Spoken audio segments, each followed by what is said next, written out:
Am I the asshole for opening my husband's safe with a crowbar to get money for an emergency?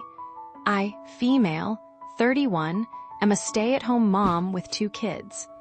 My husband dedicates most of his salary towards the kids and household, but has a safe that he puts money in on a regular basis. I didn't make a fuss over it because he said that it saved money for an emergency. I asked for the password countless times, but he refused to give it to me and said that in case of an emergency, all I needed to do was inform him. He went on a 2-day business trip.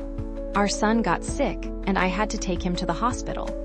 The problem is he needed medicine, but I didn't have any money except what was in the safe. I called my husband, but he didn't respond.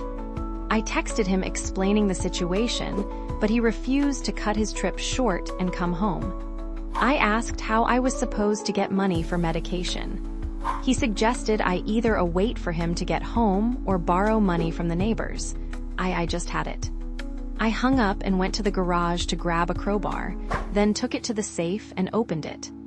I took the money I needed, which was about $60, and went to the pharmacy store to get the medication. My husband came home a bit earlier, and when he saw what I'd done to the safe, he flipped out and started freaking out at me.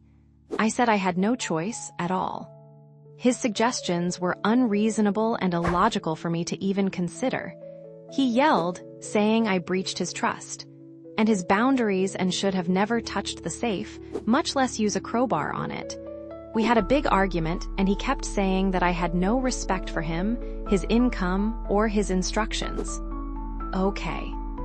Then he completely refused to speak to me and is threatening to move the safe since he no longer trusts me around it. Was I in the wrong for the steps I took?